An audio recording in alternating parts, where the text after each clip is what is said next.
मैं गीतांजलि शिवरे आपको एक इंग्लिश का first lesson a letter to God पढ़ाऊंगी। लेकिन पहले मैं इसका थोड़ा सा इंट्रोडक्शन दे दूँ। ये जो स्टोरी है is about hard life and extreme faith in God of A poor farmer. Who is a poor farmer? Poor farmer name is Lancho, who had lost his crop due to heavy rain and hailstones. It was the only source of income to fulfill his family desires. He firmly believed that God would help him such a difficult situation and would not let him and his family die of hunger. Then he wrote a letter to God to seek help. Some kind of employees of the post office helped him. So this story tells us to have faith in God and never lose hope in adverse situations. अब मैं आपको इसके character के बारे में बताऊंगी। तो there is a 3 character on which depend the story A Letter to God. First Lencho, second postmaster, and third post office employees. Who is a Lencho?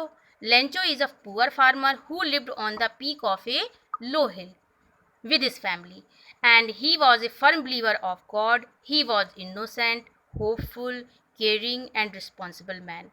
अब जो इसका सेकंड करेक्टर है वो है पोस्ट मास्टर। तो who is a post master? Post master is a fat amiable fellow and who helped Lencho to retain his faith in God, and he gave a part of his salary in the charity for Lencho on behalf of God. अब जो इसका third character है वो post office employees का है। Post office employees those people who help Lencho on post masters call. They laughed eight Lencho first when they saw the letter but helped him in his need. Lencho called them a bunch of crooks. तो अब हम इसकी summary के बारे में मतलब हम इस चैप्टर के बारे में आपको आगे बताएंगे। ये तो अभी हमने आपको थोड़ा सा इसका इंट्रोडक्शन दिया था, अब हम ये चैप्टर पढ़ेंगे। तो देखिए लेटर टू गॉड जो ये स्टोरी है इसकी हम आपको समरी बता रहे हैं। तो इसकी जो मतलब पहला पॉइंट है इसका Lencho's hope of good harvest. तो इसके बारे में अब हम आपको बता रहे हैं। Lencho was a farmer who lived on the peak of A low hill with his family. He was the only house in the entire valley. His field was full of ripe corn and easily visible from the house. He was eagerly waiting for a good rain to have a good harvest so he could earn money for his family. इसका जो second point है वो है turning of Lencho's hope into disappear. मतलब उसने किस तरीके से फसल जो है कि कहते हैं खूब अच्छी उसने करी, लेकिन हेल स्टॉर्म ने जो है उसकी फसल को बर्बाद कर दिया। तो देखिए वो किस तरीके से जो उसकी होप है वो डिसअपियर में टर्न हो जाती है। तो as Lencho hoped it started raining at the time of supper which gave Lencho a ray of hope. He was extremely delighted to see that he compared the raindrops with silver coins, which showed his joy. But soon his joy turned into despair as the rain changed into hailstones, which ruined the crops. The field had been covered with snow like a layer of white salt. So Lencho was worried for his family. तो इस तरह से देखिए किस तरीके से उसकी फसल जो होती है वो हेल स्टोन्स के कारण जो है बर्बाद हो जाती है।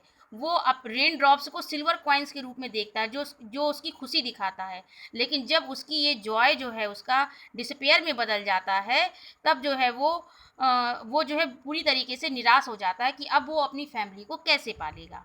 अच्छा, लेकिन तब भी जो है उसने अपनी हिम्मत नहीं छोड़ी, उसने जो है अपने गॉड पर अपना विश्वास बनाए रखा। तो देखिए इसका जो थर्ड पॉइंट है इस स्टोरी का जिसपे based Lencho's firm believe in God. दो Lencho was a poor farmer and lost all his crops, he had firm faith in God.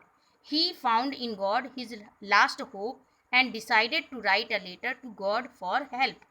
He asked God to send him 100 pesos so that he could show his field again and support his family until the new crops were harvested. He also wrote a letter that if God did not help him, his family would die of hunger. तो देखिए उसके बाद आगे क्या होता है। जो अब जो है जब पोस्ट मास्टर को ये मतलब लेटर मिलता है तो वो लेंचो के लेटर पाकर वो क्या रिएक्शन देता है अपना। तो जो हमारा फोर्थ पॉइंट है वो है the postmaster reaction to Lencho's letter. After reading Lencho's letter to God, The postmaster laughed but soon realized that Lencho had firm faith in God and his beliefs should not be shaken.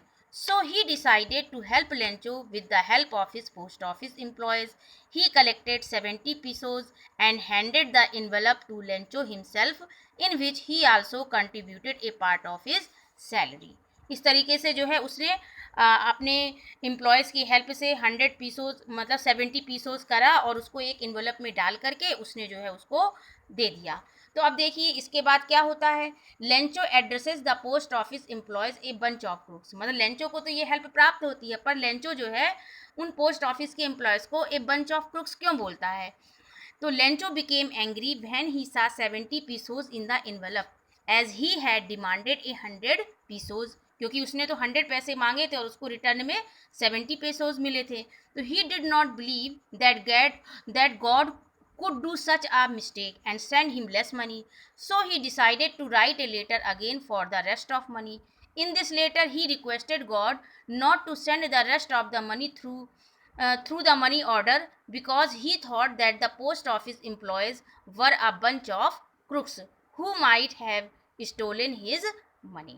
तो देखिए इस तरीके से एक जो poor farmer था Lencho, उसने किस तरीके से मतलब कि अपना गॉड जो है मतलब गॉड को एक लेटर लिखा और उसको किस तरीके से इसमें